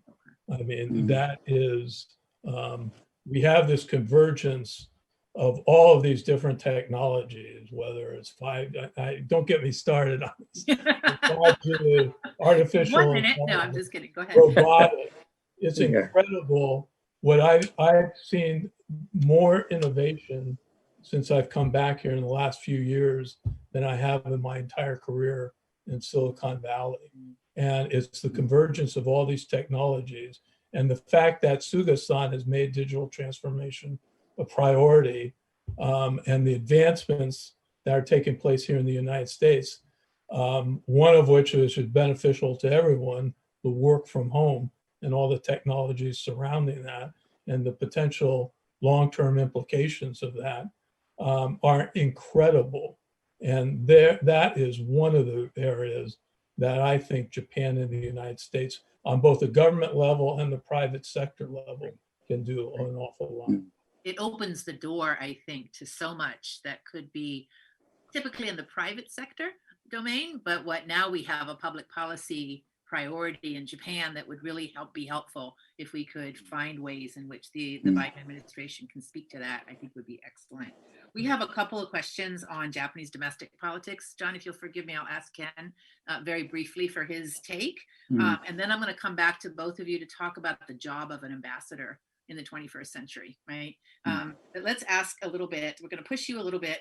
Here's a question about Japanese conservatives being worried about President-elect Biden or Democrats being soft on China. I think the question here is, and especially for you, Ken, because you spent a large part of your career also working on Japan's policy towards Asia, is this balancing act, right, between our economic engagement with China and hopefully our ability to engage China on some of these other normative rules-based kinds of issues. How do we balance that with our strategic concern about Beijing's activities and its increasing assertiveness in the region and beyond? That's a progressive thing, or is this really a policy, the difficult nut to crack? Yeah. Yeah, that's the issues I think all the policymakers are now debating and thinking, and I think there isn't a sort of a definitive consensus yet. I would say so, but if there is any one, I think we can't totally decouple China, and that is wrong. And in terms of economic relationship with China and trade and investment, normal and day to day, and that includes not only China and Japan, also China and the United States. I mean, obviously. And so that part don't have to be damaged, like raising the tariff unilaterally, violating WTO rules and so forth. That could go on. And in spite of the fact that we have to compete with China on the technology front, and also make sure that all these technologies are not stolen, and making sure that they are not hacking, making sure that Chinese are not really subsidizing heavily and industrial policy things, and all these things need to be addressed. And also we have to make sure that we have to maintain a credible military presence in the regions together. But that increasingly, when it comes to the technology developed by the military and the government and the private sectors, I think the demarcation is unclear these days. So there are the areas where you have to be very careful and try to work out the common benchmark, especially between the friends and allies, like Washington, Tokyo. For example, when you go for restriction some of the technology relationship, including Chinese companies and so forth, and you have to make sure that you are on the same page. And also there has to be a sufficient consultative process proceeding before making official announcement and decision. And often the case, United States makes a decision that you come on, you follow us. And that will be causing a lot of problems. So I think, especially when China is now ready for deploying the same measures as the United States is trying to do, and to restrict the Chinese, so-called Chinese technology to be exported. And if the companies in Japan and other South countries would cooperate with the United States, those companies will be also subject to retaliation by Chinese authorities. So these would place the companies in the dilemma of the thought. So this might even cause some disruption. So without getting into that one, you need to carefully coordinate the policy instrument with specifics, in place. Otherwise, I think, all days. I mean, when we confronted with Soviet unions, there was big trouble. You remember Toshiba issues and so forth, and we can't really repeat all this stuff. So we have to make sure that we are in good consultation on the issues. That's what I wanted to say. Yeah, I think what, it's too early to worry about some of these issues, but of course there are hard choices that are going to be ahead of us here, both in the alliance. I think it's going to be incredibly important that we talk about those choices in terms of the trade-offs and the advantages of policy coordination, but not in terms of partisan, soft, hard on China, Democrats versus, conservatives, like that. I think if we go down that path, I think the relationship will suffer. And I think we ought to keep our eyes focused on some of the really difficult choices that could be ahead of us. We have not brought up Taiwan, and I won't do it here because we could be here for a whole long, another hour, and Ryan, I'm sure, would not forgive me for that. So let me end us, because we could do this for a long, long time. And I think we should have a 2021 and a half conference with both of you to see where we are 6 months from now. But let me end on the question about the role of the ambassador in the 21st century. I mean, this is in some ways, people think this is an old-fashioned role. It doesn't really matter because the two capitals and the policymakers in the two capitals really make the decisions. But I have watched both of you and up close be extraordinarily influential in ensuring that this partnership is strong. Not only between the two governments, but also among the people of the United States and Japan. So I'd like to end, if we could, by your reflections on your time as ambassador and on this particular role, and what you would say to the people who are coming ahead or going to succeed you in this next era. What would be your advice? And if you don't mind being personal, share with us a little bit the joys of the job. John, do you want to go first? Sure. Well, first of all, I get calls every other day of people that would like to become the U.S. I bet you do. So I know it's a very listen, I say this to everyone. First of all, when I was asked to become the ambassador to Japan, it was by far and away the biggest honor of my life.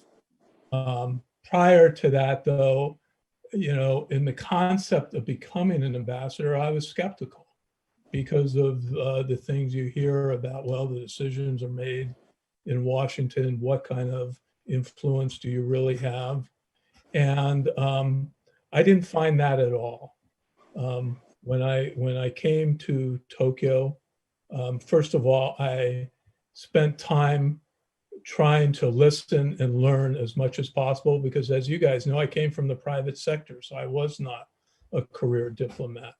And the relationships, including the two of you, Ezra Vogel, who we mourn, had influence on so many of our lives, Ben Makihara, so many people I got to meet and pick their brain and learn from in really thinking through how I wanted to address the ambassadorship.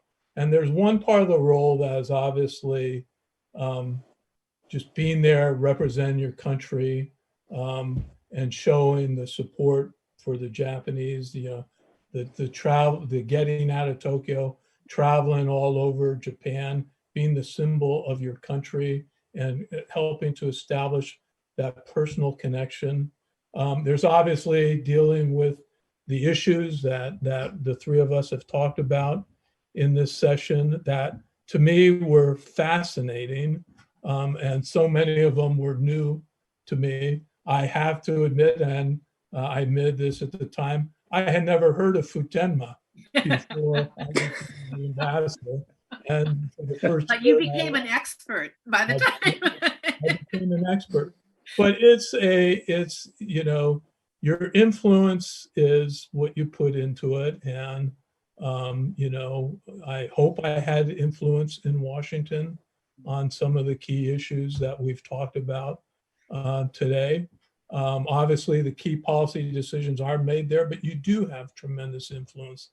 And then there are just the things that I think to the extent my ambassadorship gets remembered, it's some of the things that I decided, like the trip to Hiroshima for the commemoration ceremony, where there wasn't complete support in Washington for that.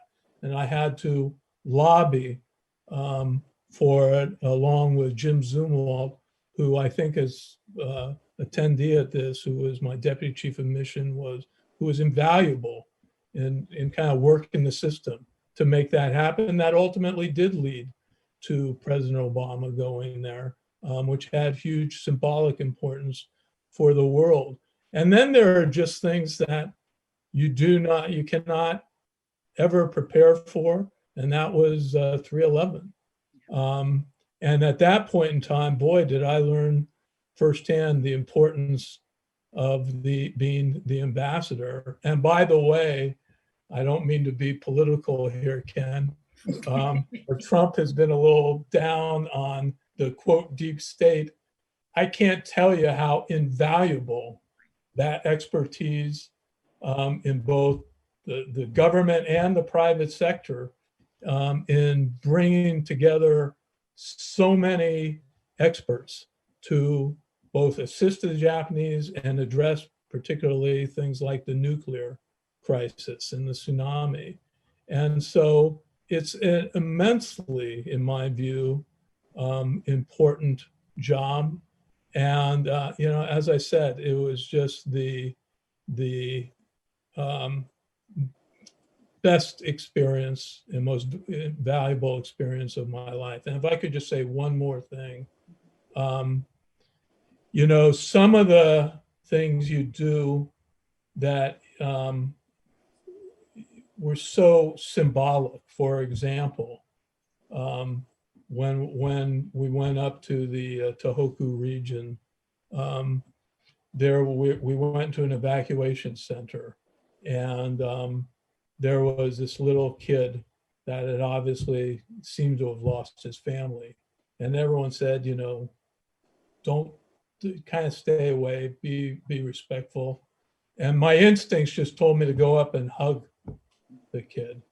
And I mean, I needed it more than he needed it in a way, but that picture went throughout Japan and again had this symbolic impact on signifying the relationship between the United States and Japan, and the US being there in Japan's time of need.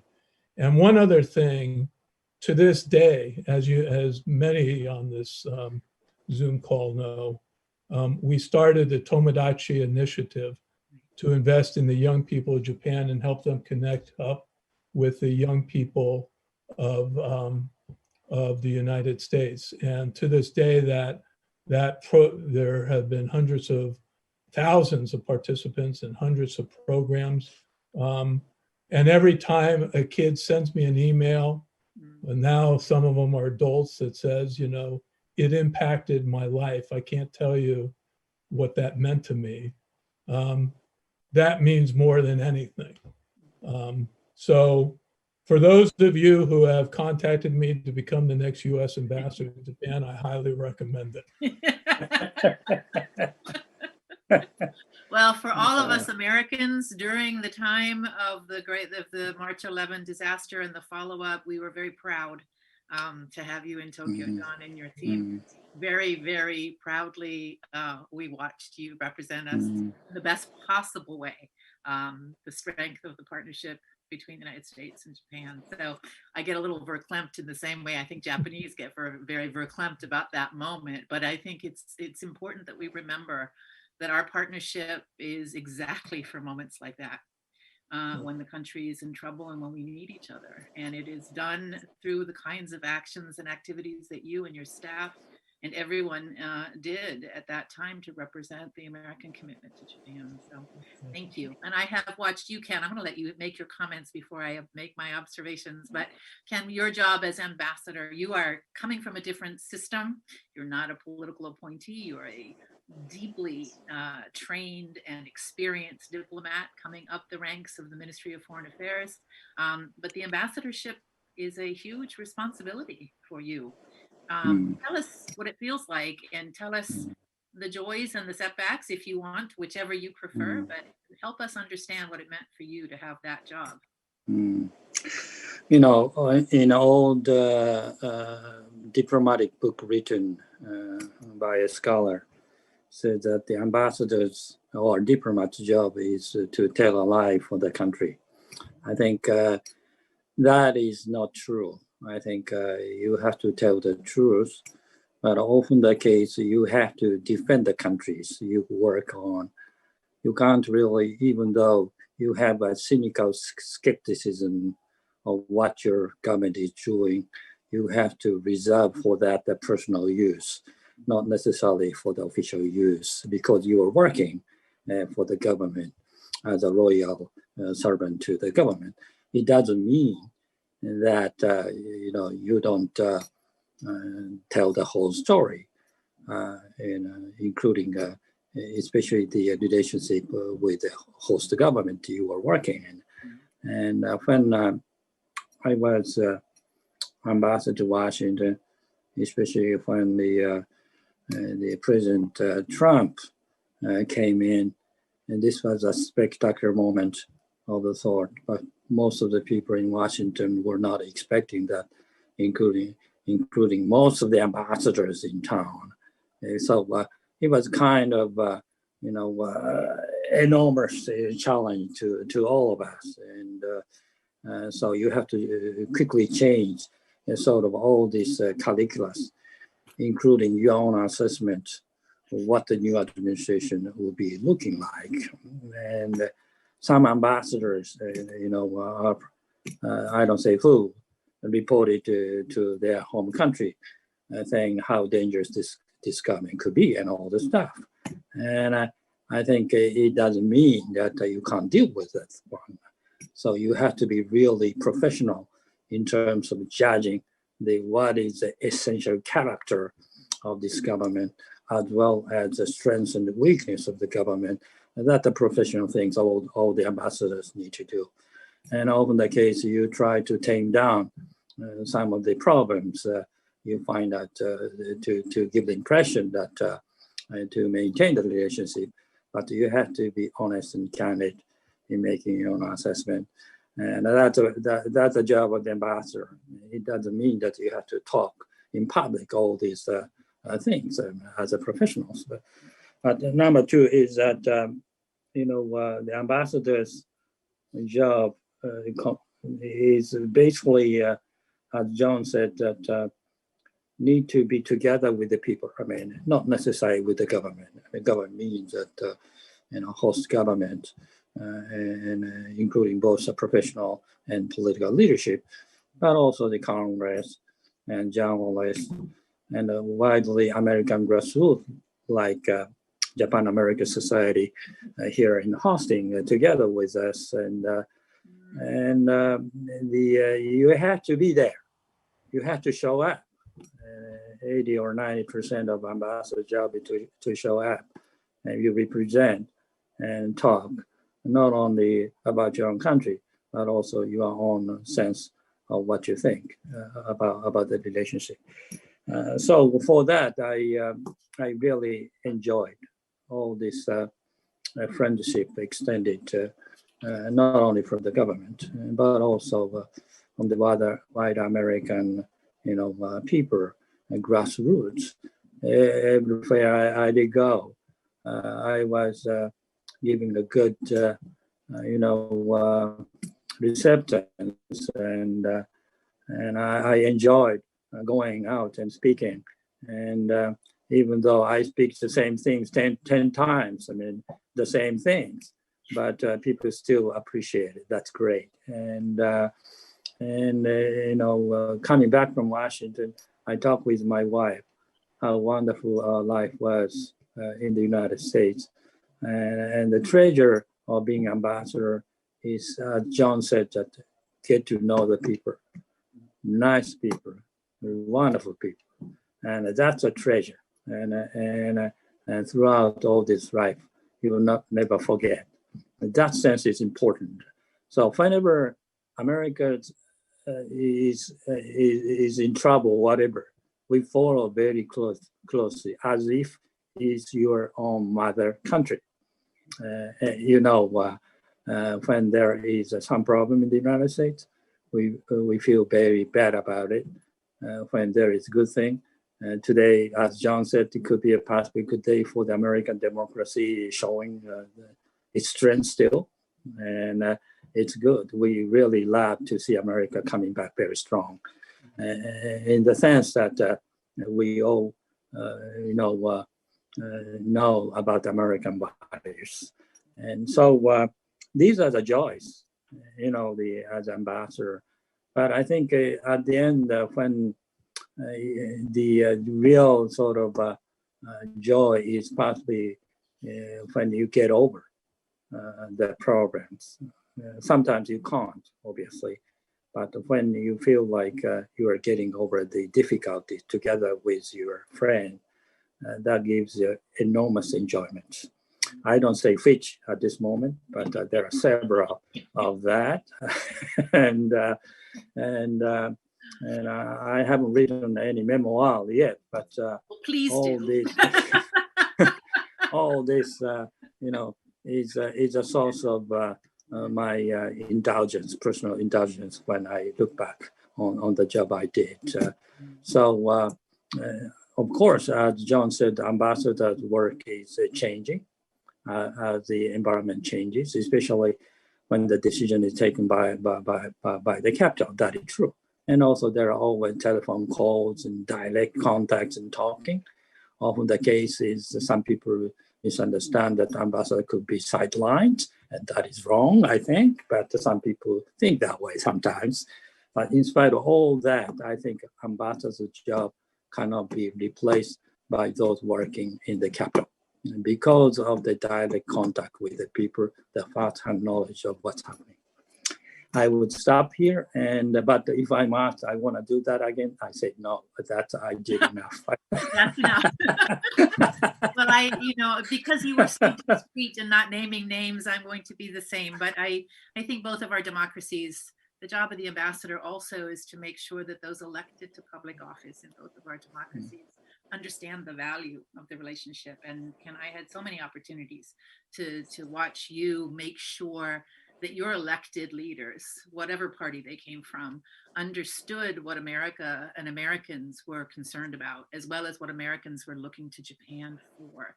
And I think there's an immense amount of contribution that you made to making sure that our transitions, both for Mr. Abe coming back and getting to know President Obama, making sure that Hiroshima and Pearl Harbor, that those two bookends of commemoration of the relationship were navigated well.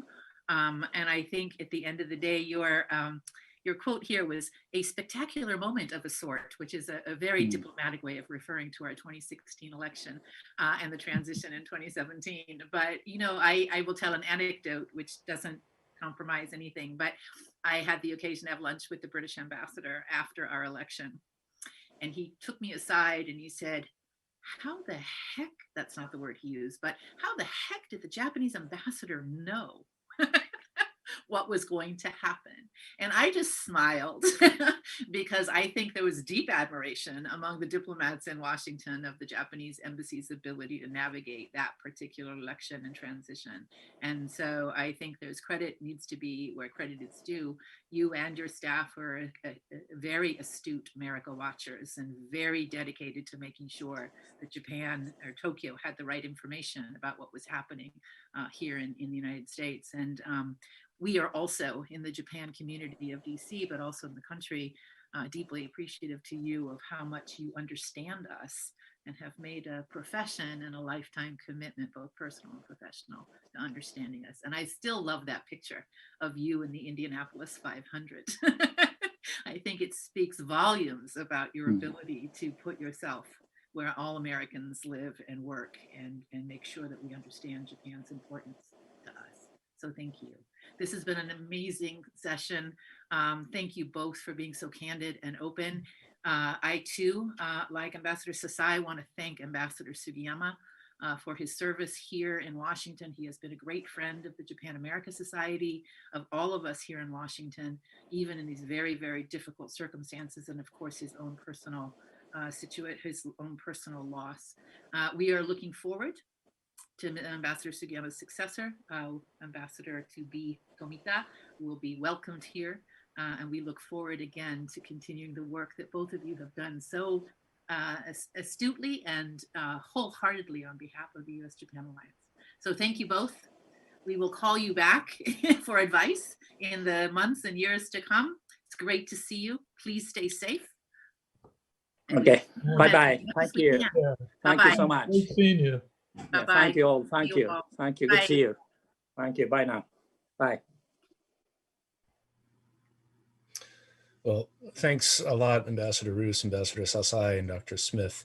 We might call you back for Sheila's idea of a Japan in the year and a half. I like that. So maybe we'll reconvene in July. Look, I appreciate everybody allowing us to take the liberty of going a bit long, but hopefully you all agree that was worthwhile and a really nice way to close out the night. We're just about adjourned. I want to invite everybody who wishes to remain on the Hopin platform. We'll keep the platform open for another hour or perhaps more, so the networking options are available for your use. And the individual networking features remain open as well. So thanks to the Carnegie Endowment, NAJAS, Embassy of Japan. Thanks also to Japan-American Society of Washington, D.C.'s individual and corporate members, and in particular, our Yokozuna level corporate members, Panasonic, Astellas, MHI, and ANA. If you're not an annual member of our society, I encourage you to join us and help support programs like these. Let me also extend my thanks to my colleagues, Mari Fromell and Olivia Kent, and at the Carnegie Endowment, of course, Jim Schoff, but also Alexander Taylor working behind the scenes, as well as our colleagues at Sonos Productions. In about 12 hours, we're going to continue this program. We're going to be joined by DCM Tamaki Tsukuda at the Embassy of Japan.